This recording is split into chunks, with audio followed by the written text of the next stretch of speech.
तो आज की इस वीडियो में हम बात करने वाले हैं top 10 unreliable cars in India in 2026। 10 ऐसी गाड़ियां उनको लेने के बाद आप जरूर से पछताओगे लॉन्ग टर्म के लिए। मतलब देखो, 1-2 साल वो ठीक ठाक चलेगी, बट जैसी गाड़ी पुरानी होती जाएगी वैसे उसमें ग्लिचेस वगैरह आना स्टार्ट हो जाएंगे। तो ऐसी 10 गाड़ियां हैं जो मैंने ऐड की है इस लिस्ट में, जैसे कि उनके इंजन भी अनरिलायबल हो सकते हैं, उनमें मिलने वाले फीचर्स जो है वो भी अनरिलायबल हो सकते हैं, सॉफ्टवेयर ग्लिचेस भी हो सकते हैं। ये सारी चीजों वाली गाड़ियां मैंने इस लिस्ट में ऐड की है। ये सारे ग्लिचेस वगैरह जिन गाड़ियों में आते हैं वो सब इस लिस्ट में है। टॉप 10 कार्स होने वाली है ये, तो उसी कारण इस वीडियो को जरूर पूरा देखना। अगर आप एक नई गाड़ी बाय करने का प्लान कर रहे हो तो ये वीडियो बहुत ज्यादा यूजफुल होने वाला है आपके लिए, तो उसी कारण ये वीडियो लास्ट तक जरूर देखना। चैनल पर हो तो चैनल को सब्सक्राइब जरूर करना।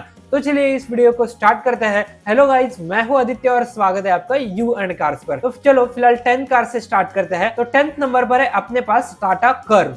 तो कर्व भी एक बहुत ज्यादा अनरिलायबल कार मानी जाती है। इसमें इनिशियली सॉफ्टवेयर ग्लिचेस, उसके साथ साथ इंफोटेनमेंट में भी ग्लिचेस बहुत ज्यादा आए हैं। देखो, एक ओनर कार लेता है, क्यों लेता है वो? क्यों? उसको कोई फटीक नहीं चाहिए, इजीएस्ट वे चाहिए ट्रैवलिंग करने का, और आप वो ले लेते हो कार, बट वो कार ही एक आपके लिए फटीक बन जाती है, तो फिर क्या ही फायदा। वैसा इस कार के साथ हुआ है टाटा कर्व के साथ। मतलब कर्व पे जो आईसी इंजन है ना, जो मिड वेरिएंट है या फिर नीचे वाले वेरिएंट है, उनमें कोई प्रॉब्लम नहीं आती, बट कर्व के जो ईवी वाले वेरिएंट्स है ना, उसमें बहुत ज्यादा प्रॉब्लम आती है। सॉफ्टवेयर ग्लिचेस आते हैं, कभी कभी रेंज ज्यादा दिखाती है, कभी कभी रेंज कम दिखाती है।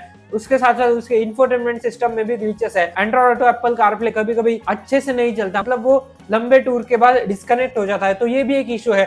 उसके साथ साथ और भी 2-3 इश्यूज है इस गाड़ी में, तो उसी कारण मैं इस कार को तो अनरिलायबल मानता हूँ। हाँ, डीजल पेट्रोल इसके ठीक ठाक है, उनमें मतलब इंजन वाइज तो इस गाड़ी में कोई प्रॉब्लम है नहीं, या फिर ईवी के मोटर्स वगैरह टाटा की है अच्छी, बट जो सॉफ्टवेयर ग्लिचेस है ना इनके, उनमें मिलने हमें बहुत ज्यादा प्रॉब्लम देखने को मिल जाती है। तो ये एक इशू है यार टाटा के साथ रिलायबिलिटी के मामले में। और टाटा की बाकी की गाड़ियां भी है इस लिस्ट में, वो भी आपको देखने को मिल जाएगी, तो उसी कारण वीडियो को जरूर से पूरा देखना। तो देखो, टाटा कर्व में इतने सारे इश्यूज है, उसी कारण ये गाड़ी टॉप 10 अनरिलायबल कार्स में 10th नंबर पर है। 9th है अपने पास एमजी की कॉमेट। कॉमेट में भी चार्जिंग रिलेटेड कंप्लेंट सुना है मैंने, और हाँ, ये जो सारे इश्यूज है ना, ये मैंने ओनरशिप एक्सपीरियंस वगैरह देखा है, वहां से फिर निकाले हैं। और ये गाड़ियां भी मैंने शॉर्टलिस्ट की थी कि ये गाड़ियां कहीं ना कहीं अनरिलायबल हो सकती है, और ओनरशिप एक्सपीरियंस के बाद मुझे पता चला कि इन गाड़ियों में ऐसे ऐसे ग्लिचेस है। तो ये एमजी की कॉमेट है ना, इसमें भी चार्जिंग वगैरह के ग्लिचेस हमें देखने को मिल जाता है। ईवी गाड़ियों के साथ थोड़े से रिलायबिलिटी के इश्यूज है सच में, बट इस गाड़ी में भी अच्छे खासे रिलायबिलिटी के इश्यूज है। मतलब देखो, सॉफ्टवेयर में इश्यूज है, उसके साथ साथ चार्जिंग में भी कहीं ना कहीं प्रॉब्लम आती है इसमें, ये मैंने ओनर से सुना है। मतलब चार्जिंग में ग्लिचेस आते हैं इस गाड़ी में, तो ये भी आप जरूर याद रखना इस गाड़ी को बाय करने से पहले, कि कहीं ना कहीं आपको थोड़े से ग्लिचेस ज्यादा देखने को मिल जाएंगे कंपैरेटिवली बाकी ईवी कार से। और ये गाड़ी रिलायबिलिटी के मामले में भी थोड़ा सा कम ट्रस्ट जीतती है लोगों का, उसी कारण ये अनरिलायबल कार्स में 9th नंबर पर है। आगे बढ़ते हैं, 8 नंबर पर है महिंद्रा की एक गाड़ी, जो कि है महिंद्रा स्कॉर्पियो एन। जी हाँ, स्कॉर्पियो एन भी एक बहुत ज्यादा अनरिलायबल प्रोडक्ट देखने को मिल जाता है। आए दिन इस गाड़ी में मैकेनिकल इश्यूज, इलेक्ट्रॉनिक के सेंसर के इश्यूज, उसके साथ साथ इनिशियल प्रोडक्शन क्वालिटी के कंसर्न्स आते रहते ही है। मतलब देखो, जो गाड़ियां महिंद्रा की इनिशियल बनती है ना, टाटा महिंद्रा की, टाटा को जो चलो साइड में हटाते हैं, वो मैं बाद में कवर करूंगा, बट महिंद्रा की जो इनिशियल स्लॉट की गाड़ियां होती है ना, उसको ना खरीदो आप तो ही अच्छा है। अभी देखो, स्कॉर्पियो एन का भी आने वाले समय में फेसलिफ्ट आने वाला है, वो भी इनिशियल गाड़ियां आप मत खरीदो, उसमें बहुत ज्यादा ग्लिचेस आता है, सॉफ्टवेयर में कहो, मैकेनिकल कहो, या फिर बाकी की चीजें कहो। मतलब देखो, सबसे पहले मैकेनिकली उसमें थोड़े इश्यूज आते हैं, उसके बाद हमें मिल जाता है उसके सॉफ्टवेयर ग्लिचेस। जैसे कि कभी कभी क्या होता है, इंफोटेनमेंट सिस्टम में टच ही नहीं होता। कभी कभी क्या होता है, अचानक से वही सेम इशू एप्पल कारप्ले हट जाता है, मतलब वो पहले आता ही नहीं था, अभी आता है, और अपना फोन भी ब्लूटूथ से कभी कभी डिस्कनेक्ट हो जाता है। तो ये कुछ सॉफ्टवेयर ग्लिचेस है महिंद्रा के साथ, और ये अभी तक महिंद्रा सुधार नहीं पाया। इतनी ज्यादा फ्यूचरिस्टिक कार है इनकी, इतने ज्यादा फीचर्स वो देते हैं, बट तभी भी ग्लिचेस वो क्यों सुधार नहीं पा रहा, क्या मालूम।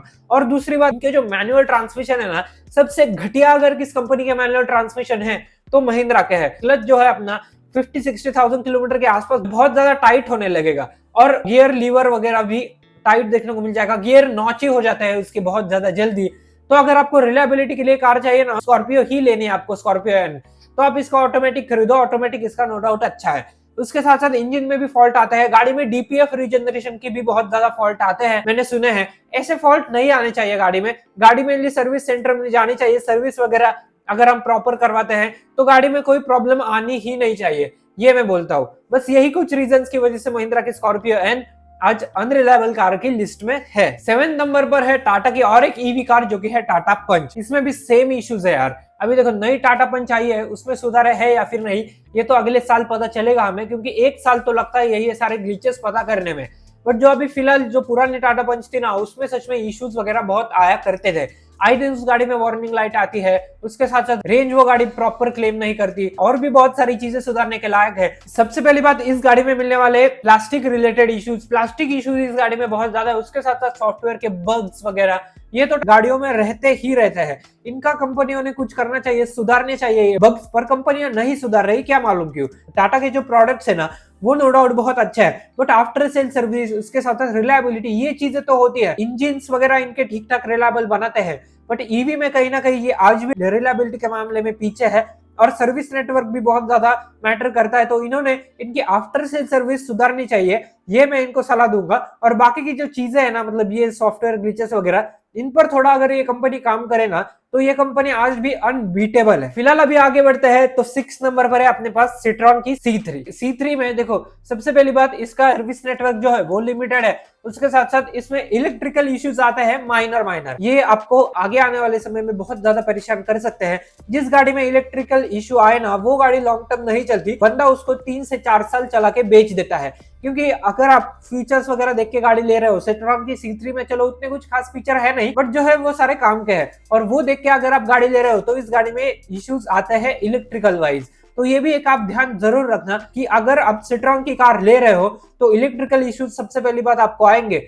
उसके साथ साथ इनका जो सर्विस नेटवर्क है ना वो लिमिटेड है। अगर आपके गाड़ी में कोई इश्यू आया, आपका अगर सर्विस सेंटर दूर है, तो वही सेम इश्यू लेके आपको सर्विस सेंटर तक जाना पड़ेगा, और वो रास्ते में इश्यू बड़ा हो सकता है अगर आप जितनी ज्यादा गाड़ी चलाओ या फिर कुछ हो आपका इश्यू और आप इरिटेट हो जाते हो। जैसे कि देखो बग से आप बहुत ज्यादा इरिटेट हो जाते हो, आपने आपका हार्ड अर्न मनी उस गाड़ी में लगाया होता है और उस गाड़ी में आए दिन बग्स आते रहता है, तो फिर क्या ही फायदा। तो फिर उससे अच्छा आप कम फीचर्स वाली गाड़ी ले लो, वो बढ़िया है, या फिर एक रिलायबल गाड़ी ले लो ज्यादा फीचर्स के साथ, जैसे टोयोटा, मारुति वगैरह, ह्युंडई वगैरह। तो ये फिलहाल सिट्रॉन के C3 का है कि उनका सर्विस नेटवर्क पहले तो बहुत ज्यादा कम है, और दूसरी बात रिलायबिलिटी के कंसर्न्स आते हैं इसके इलेक्ट्रिकल पार्ट्स में। फिलहाल अभी 5th नंबर पर है एक बहुत ज्यादा रिनाउंड कंपनी, जिसके साथ मुझे लगा नहीं था ये इश्यूज आएंगे, जीप की कंपास। मतलब देखो जीप कंपनी एक नो डाउट बहुत ज्यादा रिनाउंड ब्रांड है फिलहाल बाहर के मार्केट में। इंडिया में तो उनकी गाड़ियां मतलब बहुत ज्यादा लिमिटेड लोग हैं वो खरीदते हैं, वरना जीप की कंपास में सबसे पहले रिलायबिलिटी में आता है एक इंपॉर्टेंट फैक्टर मेंटेनेंस इस गाड़ी की बहुत ज्यादा है।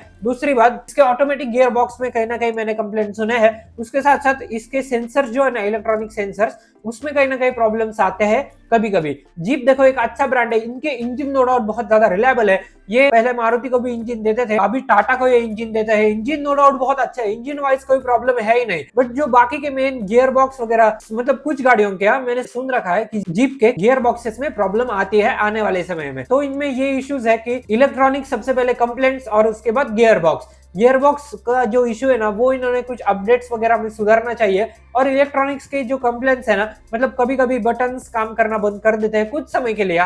गाड़ी आप रिस्टार्ट करते हो या फिर सर्विस सेंटर लेके जाके दिखाते हो तो फिर कोई प्रॉब्लम नहीं, वापस गाड़ी पहले जैसी हो जाती है, बट तभी भी ऐसे इश्यूज वगैरह नहीं आने चाहिए इलेक्ट्रॉनिक पार्ट से रिलेटेड। नेक्स्ट अभी 4th नंबर पर है MG की हेक्टर। जी हाँ, हेक्टर में भी इश्यूज आता है, जैसे कि इंफोटेनमेंट सिस्टम एक तो इसका इतना बड़ा दिया गया है यार, वो कितना भद्दा लगता है। मतलब एसी के कंट्रोल्स भी उसमें डाल दिया, ऐसा लगता है एक पूरा टैब, मतलब 2 टैब लगाया है उधर मेन स्क्रीन और उसके नीचे। तो इंफोटेनमेंट सिस्टम के इसमें बहुत ज्यादा ग्लिचेस है, और उसके साथ साथ यही एक इलेक्ट्रिकल ग्लिचेस, जो अपने छोटे छोटे पार्ट्स है ना वो आने वाले समय में उनके बटन्स काम करना बंद कर देते हैं। मतलब इस गाड़ी में वैसे भी फिजिकल बटन बहुत ज्यादा कम है, जो अपने पावर विंडो के बटन्स वगैरह है वो एक 5-6 साल बाद आपको दिखवाने पड़ सकते हैं फिलहाल आपको, अगर आपका यूज ज्यादा है तो, वरना यूज कम है तो उनका वैसे भी यूज नहीं होगा और वो बंद नहीं पड़ेंगे। मेनली इसका जो इंफोटेनमेंट है ना, इसके मैंने इतने ज्यादा ग्लिचेस सुन रखे हैं फिलहाल, मतलब ओनर से मैं क्या ही बताऊं। कभी कभी एसी का जो गेस्चर कंट्रोल वगैरह टाइप उन्होंने दिया है वो अच्छे से काम नहीं करता, वो देना ही नहीं चाहिए। वैसे भी इंडिया में उतना कुछ ज्यादा प्रैक्टिकल है नहीं। उसके साथ साथ इसके स्क्रीन में टच में कहीं ना कहीं प्रॉब्लम आती है। इसका इंफोटेनमेंट सिस्टम थोड़ा सा ग्लिचेस के साथ चलता है। जो मैंने पुरानी हेक्टर देखी है ना, उसमें तो बहुत ज्यादा ग्लिचेस आते थे, उन्होंने कुछ अपडेट्स लाए उनमें क्लियर कर दिए, बट अभी वाली जो हेक्टर है ना उसमें भी बहुत ज्यादा इश्यूज है इंफोटेनमेंट सिस्टम से रिलेटेड। तो ये भी एक आप याद रखना, अगर आप ये गाड़ी बाय करने का प्लान कर रहे हो, रनिंग कम है, पेट्रोल में ले लो, और अगर आपको लंबे समय तक गाड़ी नहीं रखनी तो ये गाड़ी ले सकते हो। लंबे समय तक के लिए प्लान कर रहे हो, दूसरी गाड़ियां है फिलहाल मार्केट में, अगर आपको फटीक नहीं पालनी तो आप वो गाड़ियां ले सकते हो। बात करते हैं टॉप 3 कार्स की और, तो थर्ड नंबर पर है अपने पास महिंद्रा की थार रॉक्स। महिंद्रा की थार रॉक्स के पहले जो यूनिट्स थे ना, मतलब जैसे मैंने आपको बताया टाटा महिंद्रा के पहले जो यूनिट्स मैन्युफैक्चर होते हैं ना, वो कभी भी मत लेना। तो इसका भी ऐसा ही है कि इस गाड़ी के पहले जो कुछ मैन्युफैक्चर्ड यूनिट्स है ना, उनमें सबसे पहली बार इंफोटेनमेंट में बहुत ज्यादा प्रॉब्लम आती है। अपना जो गाने का साउंड है ना, वो कभी कभी ज्यादा वॉल्यूम पर रह जाता है और वो हम कितना भी नॉब घुमा ले वो कम नहीं होता। दूसरी बात, इसका इंफोटेनमेंट सिस्टम चलते चलते बंद हो जाता है। महिंद्रा का तो यूनिवर्सल प्रॉब्लम ही है। और तीसरी बात अगर मैं बताऊं तो इसका जो इंफोटेनमेंट सिस्टम है ना, उसमें सच में बहुत ज्यादा ग्लिचेस है, टच नहीं होता कभी कभी वो अच्छे से। उसके साथ मैंने बहुत ज्यादा इश्यूज देखे हैं, मतलब कुछ कुछ गाड़ियों में ऐसा वो स्क्रीन ही बंद हो जाती है, बट जो साउंड वगैरह है वो ऑन होता है और हम जब गाड़ी ही बंद करते हैं ना तभी वो बंद हो जाता है, उसके पहले नहीं। दूसरी बात, इसमें मैकेनिकल के इश्यूज, जी हाँ, इस गाड़ी में मैकेनिकली बहुत ज्यादा इश्यूज है। जैसे कि सबसे पहली बात, इसमें हॉपिंग का इशू आया था जब ये गाड़ी इनिशियल फेज में लॉन्च हुई थी तब, मतलब हॉपिंग के तो इसमें बहुत ज्यादा इश्यूज है। जैसे हम रिवर्स में गाड़ी थोड़ी सी ज्यादा तेज स्पीड में लेते हैं ना, वो टायर ऐसे ऊपर नीचे कर देते हैं और कुछ लोगों के इसकी वजह से गियर बॉक्स वगैरह भी खराब हुए हैं। तो इस गाड़ी में इतने ज्यादा इश्यूज है। हाँ, फिलहाल कुछ दिनों बाद महिंद्रा ने वो सारे इश्यूज सॉल्व कर दिए, बट तभी भी ये इश्यूज नहीं आने चाहिए थे इस गाड़ी में।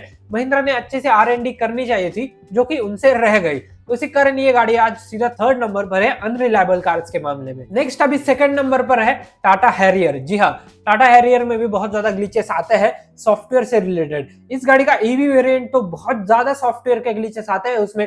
एक तो पहली बात, उसमें फीचर्स बहुत ज्यादा है, तो उसमें इलेक्ट्रॉनिक कंपोनेंट्स भी बहुत ज्यादा है, और जितने ज्यादा इलेक्ट्रॉनिक कंपोनेंट्स उतने ज्यादा इश्यूज आने के चांसेस हो सकते हैं। तो जितने ज्यादा कम आप इलेक्ट्रिक कंपोनेंट्स यूज करोगे ना गाड़ी में, उतने ज्यादा कम इश्यूज आएंगे। टाटा महिंद्रा के साथ ऐसा ही प्रॉब्लम है। फिलहाल टाटा की बात करूं तो इसमें इलेक्ट्रॉनिक इश्यूज बहुत ज्यादा आते हैं। दूसरी बात, सॉफ्टवेयर ग्लिचेस, मतलब इंफोटेनमेंट लैग बहुत ज्यादा करता है इसका। तीसरी बात, अपने जो मोड्स है ना, मोड्स में भी बहुत ज्यादा प्रॉब्लम आती है।